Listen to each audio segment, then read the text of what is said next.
হাসিনা সরকারের পতন হওয়ার পর বাংলাদেশে তদারকি সরকার যখন দায়িত্ব গ্রহণ করেছে, তখন ইন্ডিয়ার কোনো টিভি চ্যানেলে তদারকি সরকার যে প্রধান মিস্টার মোহাম্মদ ইউনুস, তো কোনো একটা ইন্টারভিউ দিয়েছিল।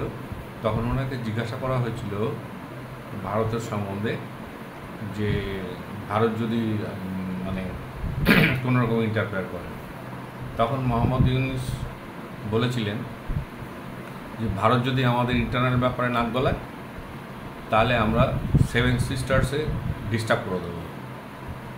এটা ছিল মোহাম্মদ ইউনুসের প্রতিক্রিয়া। কারণ কথা হচ্ছে, মোহাম্মদ ইউনুস একজন পলিটিক্যাল লোক না, উনি একজন অর্থনীতিবিদ। বাংলাদেশে একমাত্র উনি নোবেল পুরস্কার পেয়েছে অর্থনীতিতে, এবং ওনার পরিচিতিও আছে, এ বিষয়ে কোনো সন্দেহ নেই। তার সাথে ওনার অনেক বদনামও আছে। বদনামটি সারা বাংলাদেশের লোক জানে, এবং হাসিনা সরকার সেগুলো তদন্ত করেছিল। যাই হোক, তো মোহাম্মদ ইউনুসকে হয়তো হাসিনা সরকার পানিশমেন্ট দিতে পারতো। যাই হোক, বিভিন্ন ইন্টারন্যাশনাল প্রেশারে মোহাম্মদ ইউনুসকে মনে হয় হাসিনা খুব একটা তারপরে ঘাটায়নি। তো ঘটনা হচ্ছে, অর্থনীতিবিদ হওয়া এক জিনিস আর পলিটিক্যাল লিডার হওয়া আরেক জিনিস, দুটোর মধ্যে তফাৎ আছে। প্রথম কথা হচ্ছে, উনি প্রধানমন্ত্রী বলবো না, তো ফুল টাইম প্রধানমন্ত্রী না, ওনাকে জাস্ট তদারকি সরকারের দায়িত্ব দেওয়া আছে, যেটার টাইম 3 মাস। এখন 3 মাস হবে না, 6 মাস হবে না, 9 মাস হবে, সেটা উনি জানে আর আমেরিকায় জানে। যাই হোক, এখন আর আমেরিকা মনে হয় খুব একটা খুশি না, চীনও খুশি না। তো ঘটনা হচ্ছে, ওনার এই বিবৃতি দেওয়ার আগে ভাবা উচিত ছিল যে উনি কিন্তু মানে পূর্ণাঙ্গ সরকার বলতে জনগণের ভোটে দাঁড়িয়ে যে ক্ষমতা প্রতিষ্ঠিত হওয়া, উনি সেই ধরনের লোক না। তদারকি সরকারকে যখন তখন আর্মিও ফেলে দিতে পারে, হয়তো চায়নার প্রেশারে ফেলে দিতে পারে, যে কোনো প্রেশারে ফেলে দিতে পারে, পাকিস্তানের প্রেশারে ফেলে দিতে পারে। কারণ বাংলাদেশে তো এখন যে অবস্থা, কে রাজা কে প্রজা বোঝা মুশকিল। ছাত্ররা দেশ চালাচ্ছে, ছাত্ররা সব ব্যাপারে না গলাচ্ছে। যে দেশ সে ছাত্ররা চালায়, সে দেশের ভবিষ্যৎ কী আমি জানি না। যাই হোক, তো ঘটনা হচ্ছে, উনি এরকম একটা মন্তব্য করে কিছুই করেনি, যেটা করেছে ওনার ইম্যাচুরিটির পরিচয় দিয়েছে। Is not mature politician. Actually তো দুটো পলিটিশিয়ান না, উনি হচ্ছে একজন অর্থনীতিবিদ। তো ঘটনা হচ্ছে, উনি এরকম ধরনের বিবৃতি দিয়ে আলটিমেটলি ইন্টারন্যাশনাল ফোরামে যে ভুলটা করেছে সেটা উনি জানে না। এখন উনি 7 সিস্টার নিয়ে কী বলেছে না বলেছে, আমরা এসব নিয়ে খুব একটা মাথা কামাই না। তো আমার মনে হয় উনি ওনার দেশের যে মৌলবাদী শক্তিগুলো আছে, জামাত এদেরকে খুশি করার জন্যই বলেছে। পরে আবার মোদিকে ফোনও করেছে। যাই হোক, আবার আমাদের যে এম্বাসি আছে বাংলাদেশের ঢাকায়, সেখানে যে এম্বাসিতে যে আছে কিসাম, আমার মনে আসছে না এই মুহূর্তে নামটা, ওনাকে বলেছে যেন আপনাদের পররাষ্ট্র সচিব বলেছে দয়া করে আমাদের এই খাদ্য দেওয়াগুলো বন্ধ করবেন না। তো ঘটনাটা হচ্ছে, একটা কথা আছে, আমি যে দেশের, আমি কি সবার আগে আমি বোঝা উচিত, আর আমি কোন দেশের প্রাইম মিনিস্টারও না, আমি তদারকি সরকারের হেড। তো আমার বোঝা উচিত ছিল কী ধরনের বিবৃতি করা। তো ওনার বিবৃতি উৎসাহিত আজকাল ঢাকা ইউনিভার্সিটিতে সব ছাত্ররা, এই যারা মাদ্রাসা মার্কা, এরা স্লোগান তুলছে 7 সিস্টার নিয়ে নেবে। তো ঘটনা হচ্ছে, এখন আমরা তো চুপচাপ বসে থাকতে পারি না, আর আমাদের দেশের প্রধানমন্ত্রী মোদিও চুপচাপ বসে থাকতে পারে না। তাই তিনিও আর্মির 3জন চিফকে নিয়ে মিটিং করেছে। আমাদের তো মিটিং করতেই হবে, কেননা আপনারা ওখানে কি আদৌ কী করছেন না করছেন আমাদের তো জানা দরকার। আপনাদের ওখানে মৌলবাদী শক্তিগুলো বাড়ছে, সেগুলোকে কী করে টাইট দিতে হয় সেটা তো আমাদের কাজ। যেমন পাকিস্তানকে দিয়ে দিয়েছি, পাকিস্তান খুব বেড়ে খেলছিল, এখন পাকিস্তান দেখবেন বেড়ে খেলতে পারে না। তো হয়তো পাকিস্তান পারছে না, তাই আপনাদেরকে দিয়ে এসব করানোর চেষ্টা করছে। তো আমি বাংলাদেশের যে তদারকি সরকার প্রধান আর বাকি সব যারা আছে তাদের উদ্দেশ্যে বলছি, ইভেন বাংলাদেশের সকল মানুষ উদ্দেশ্যে বলছি, বাংলাদেশের সকলতার মাদ্রাসা মার্কা না, কিছু কিছু শিক্ষিত লোক আছে, বাংলাদেশের শিক্ষিত লোকের অভাব নেই। তো বলছি এই সমস্ত স্লোগান যে ঢাকা ইউনিভার্সিটি এগুলো দিচ্ছে, এগুলো করুন, কিন্তু ভারতের বিরুদ্ধে স্লোগান দিন, কিন্তু যখনই বললেন আপনি ভারতের 7 সিস্টার্সকে নিয়ে নেব, হ্যাঁ, তাহলে তো আমাদের কিছু ভাবতে হবে। দেখবেন এই 7 সিস্টার্সের নাম করে না নিজের দেশটাই ভাগ হয়ে যায়।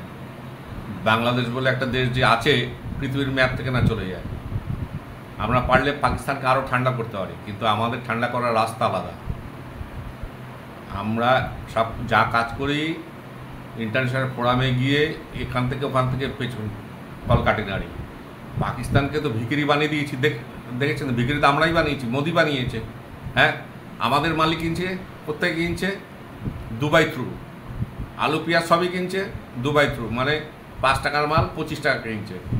তো এরকম না হয় যে আমাদের সরকার বাধ্য হয় আমাদের চাপে পড়ে আপনাদের দেশে মানে প্রত্যেক দিন দৈনন্দিন জীবনে যেগুলো লাগে সেগুলো আমরাই পাঠাই।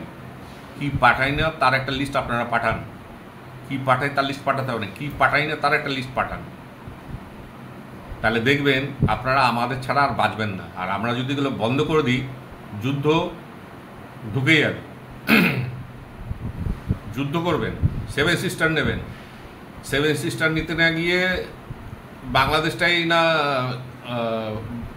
ভোগে চলে যায়, মায়ের ভোগে। আর কতবার স্বাধীন হবেন আপনারা?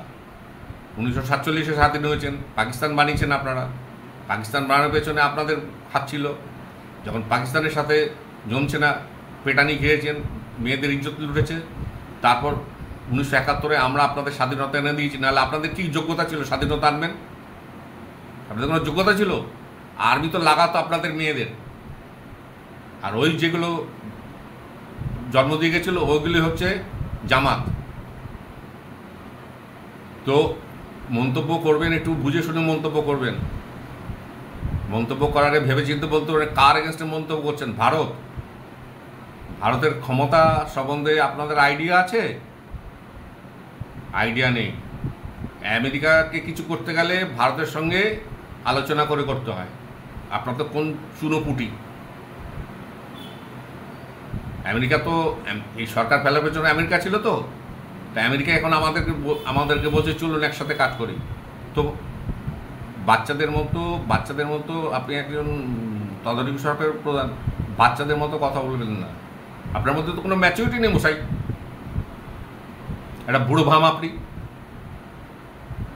আপনি জানেন না কীভাবে দেশ চালাতে হয়। কী অবস্থা তো বাংলাদেশে আমরা দেখতে পাচ্ছি। তো কাঁচা লঙ্কা 400 টাকা কিলো, তাও ইন্ডিয়ার কাঁচা লঙ্কা। আমাদের ইন্ডিয়া এখন 60 টাকা কিলো মনে হয়। তো আপনারা তো আস্তে আস্তে পাকিস্তানের হাত ধরেছেন, পাকিস্তানের দিকে এগোচ্ছেন আপনারা আস্তে আস্তে। পাকিস্তানের যে অবস্থা, পাকিস্তানের রুটি খেতে পাচ্ছেন, এরপর আপনারা ভাত খেতে পারবেন যদি চাল দেওয়া বন্ধ করে দিই। যা চাল উৎপাদন হয় নিজের পেট ভরে না আপনাদের। তো কথাবার্তা একটু বুঝে শুনে বলবেন, ঠিক আছে? আপনাদের কাজই হচ্ছে যে থালায় খাবেন সে থালা ফুটো করে দেবেন। এটা বাংলাদেশিদের কাজ। যে থালায় খাবে থালা ফুটো করে দাও। তো একটু বুঝে শুনে মানে মন্তব্যগুলো করুন। আমরা আপনাদের মন্তব্য শুনি আর হাসি। যেদিন 7 সিস্টার নিতে আসবেন না, দেখবেন না বাংলাদেশে আমরা নিয়ে নিই। 1971-এ নিয়ে নিতে পারতাম। 1971-এ বাংলাদেশকে নিয়ে নিতে পারতাম, কিন্তু খাল কেটে আমরা কুমির ঢোকাতে চাই না। যেখানে আমাদের দেশে শান্তি আছে আপনাদের ডেকে এনে আমরা আমাদের দেশে অশান্তি করতে চাই না। আপনারা আপনাদের মতো থাকুন, আমরা আমাদের মতো আছি। আমরা খুব শান্তিপূর্ণ দেশ। উল্টে রাশিয়া ইউক্রেনের যুদ্ধ কীভাবে থামাতে হয় সেখানে আমরা ইন্টারফেয়ার করি। আমরা যুদ্ধ চাই না। কে যুদ্ধ, কারো যদি চুলকানি হয় যুদ্ধ করবে, এমন চুলকানি দেবো না বাংলাদেশ 3 টুকরো 4 টুকরো 5 টুকরো হয়ে যাবে। দেখবেন ওখান থেকে একটা হিন্দু রাষ্ট্রটা বেরিয়ে যায়। ইন্ডিয়াকে চিনতে গেলে এখনও মায়ের পেটে আছেন আপনি। ভারতবর্ষের পররাষ্ট্রনীতি জানতে গেলে আপনার মায়ের পেটে আছেন। তো ওরকমভাবে কথা বলুন, উল্টোপাল্টা কথা বলবেন না।